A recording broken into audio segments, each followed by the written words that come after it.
फिर सीखते हैं। तो इसलिए यह करके सीखने के आधार पर के सिद्धांत पर आधारित है। फिर है कृत्रिम परिस्थितियों द्वारा अभ्यास कराया जाना। कृत्रिम परिस्थितियों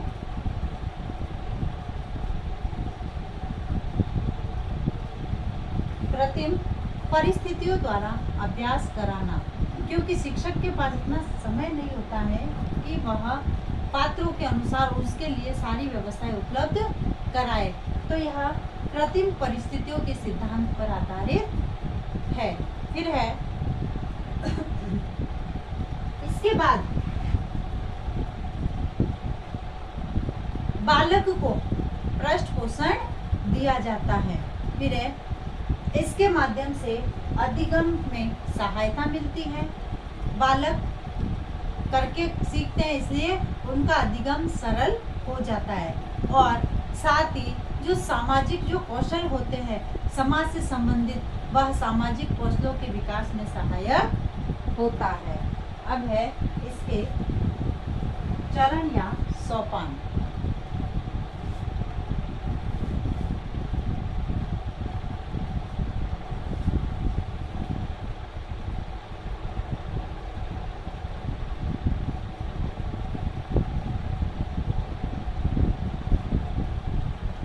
चरण या सोपान। सबसे पहले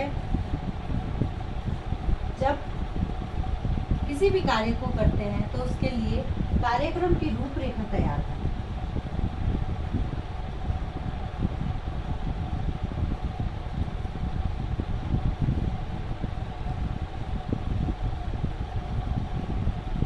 रूपरेखा तैयार करना कि किस प्रकार से हमें रोल प्ले करना है, किसको क्या पात्र देना है। फिर है इसके बाद भूमिका का निर्धारण।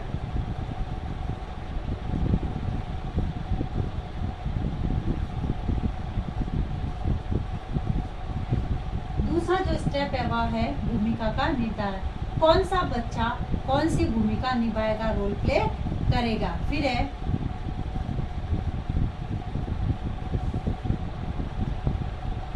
संवाद व विषय वस्तु।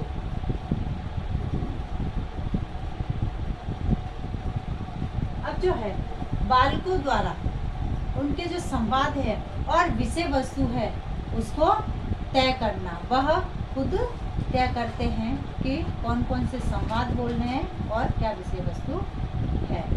फिर है मूल्यांकन प्रविधियों का चयन।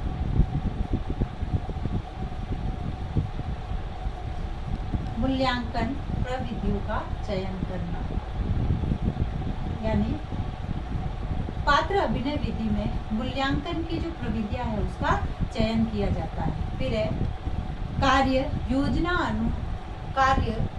योजना अनुसार भूमिका निर्वाह करना।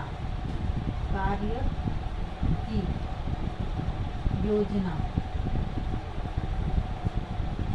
कार्य की योजना क्या है उसी के अनुसार जो है भूमिका का निर्वाह करना। फिर है छात्र के व्यवहार का अवलोकन द्वारा समीक्षा करना। जब रोल प्ले करते हैं बालक तो उनके व्यवहार से संबंधित जो है अवलोकन से उसकी समीक्षा की जाती है। और अंत में कार्यक्रम होने के पश्चात अंत में विद्यार्थियों को फीडबैक, शिक्षक द्वारा फीडबैक दिया जाता है, जिससे कि उनकी जो कमियां हैं, उनके दोष हैं, उसको कमियों को फीडबैक के माध्यम से दूर किया जा सकता है। अब इसकी विशेषताएं।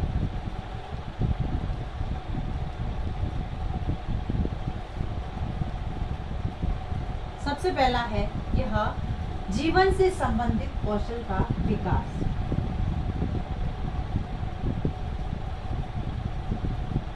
से संबंधित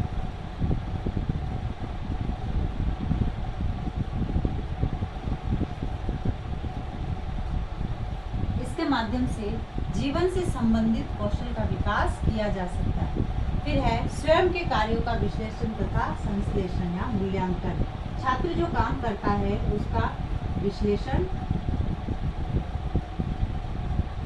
संश्लेषण,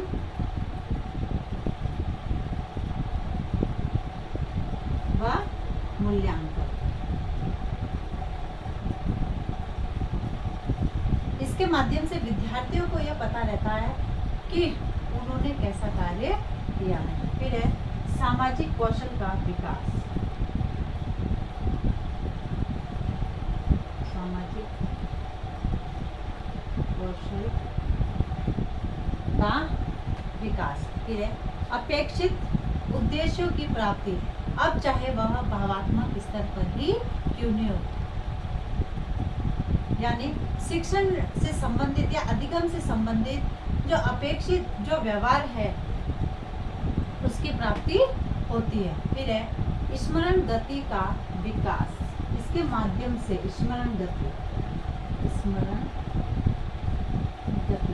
बालकों की जो स्मरण गति होती है उसका विकास होता है, क्योंकि जब वो डायलॉग याद करते हैं तो उनमें जो है स्मरण शक्ति या स्मरण गति का विकास होता है। फिर है मानवीय तथा सामाजिक मूल्यों तथा उदात्त गुणों की स्थापना। इसके माध्यम से बालकों में मानवीय और सामाजिक जो मूल्य है और उदारता के जो गुण है उनको विकसित किया जा सकता है। उसके बाद है आत्मविश्वास तथा आत्म अभिव्यक्ति की भावना का विकास और इंद्रियों का प्रशिक्षण। फिर है इसके माध्यम से बालक मनोरंजन के साथ सीखते हैं। फिर है यह विद्यार्थियों में कलात्मक रुचि का विकास करता है और यह पूर्व प्राथमिक तथा प्राथमिक कक्षाओं के लिए उपयोगी होती है। अब है इसकी सीमाएं।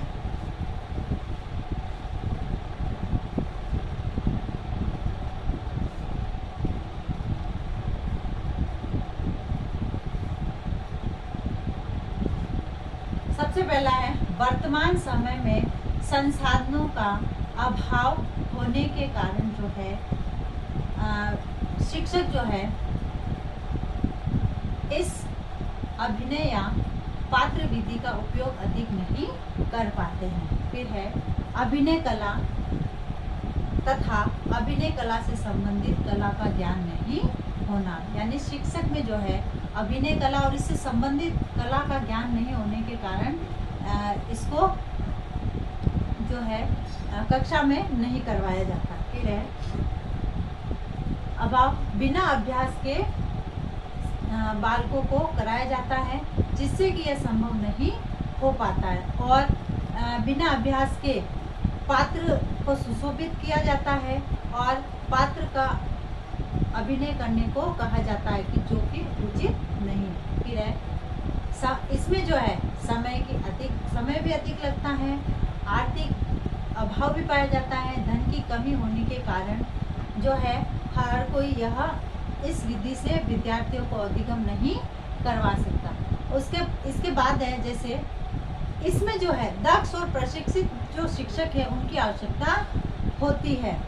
फिर है इसके लिए कृत्रिम वातावरण तैयार किया जाता है कि क्लास के अकॉर्डिंग जो है पात्रों को चुन लिया और उसी के आधार पर रोल प्ले करवा दिया। फिर है इसके आधार पर इससे पात्र अभिनय विधि के या भूमिका निर्वाह विधि से जो है विशिष्ट कौशल का विकास करना असंभव माना जाता है। तो यानी इस विधि के लिए दक्ष प्रशिक्षक होना आवश्यक है, जिससे कि वह विद्यार्थियों के समक्ष इस विधि का उपयोग करके अपने अधिगम कार्य को और अधिक रुचिकर बना सके। अब है आज का आपका गृह कार्य।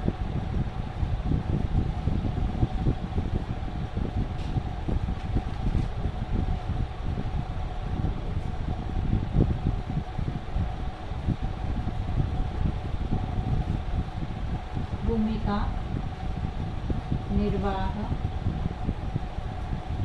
विधि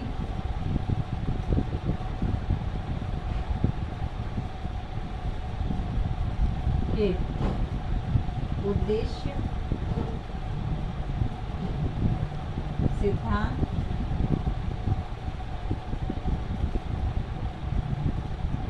उद्देश्य, सिद्धांत, चरण व विशेषताओं।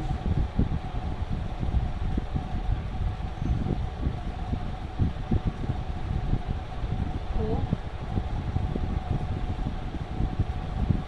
समझाइए।